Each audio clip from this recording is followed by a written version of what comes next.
As mentioned in the previous session, there are multiple factors in your diet, environment, and lifestyle that affect your genes and determine what diseases you may or may not get. But fortunately, many of these are within your control. And of all the factors, diet is the easiest to control and probably the most important determinant of how our genes are expressed. A revolutionary new science, Nutrigenomics, is showing how different foods may interact with specific genes. It's showing us how food talks to our genes and how our genes express themselves after the conversation. It's confirming that food provides potent dietary signals that directly influence the metabolic programming of our cells and modify the risk of common chronic diseases.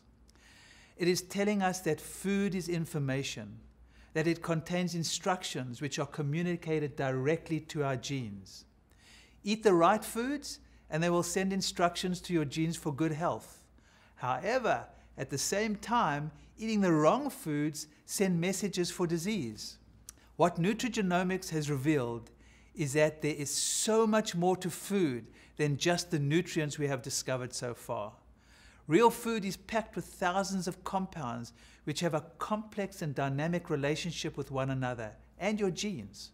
With processed foods, however, these micronutrients have either been altered or are missing, and therefore they can never deliver the same beneficial messages to your genes. Just as a computer program won't function well when it gets bad data, neither will your body. Once you understand that food is data or complex information that the body uses to direct the multifaceted actions that keep us vibrantly alive, it's easy to understand that loading up on junk food is like taking the fast lane to a giant system failure.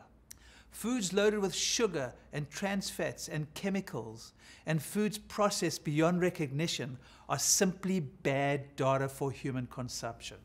I call these food-like substances because they're not real food. If you eat these regularly, your body stops working properly and you develop disease. It makes perfect sense when you think about it. When you bathe your genes in an unhealthy environment, like the one created when you eat junk food, your genes miscue metabolic actions that can trigger disease. For example, your body responds to food-like substances as if they are foreign bodies. This prompts an inflammatory response as your body tries to protect itself. Over time, continued consumption leads to the development of low-grade inflammation, or mitochondrial dysfunction, or hormonal imbalance, or any of the dysfunctions that I'll explain now. These are the precursors to disease, but these can also be reversed if caught and addressed early enough. This is how one prevents disease.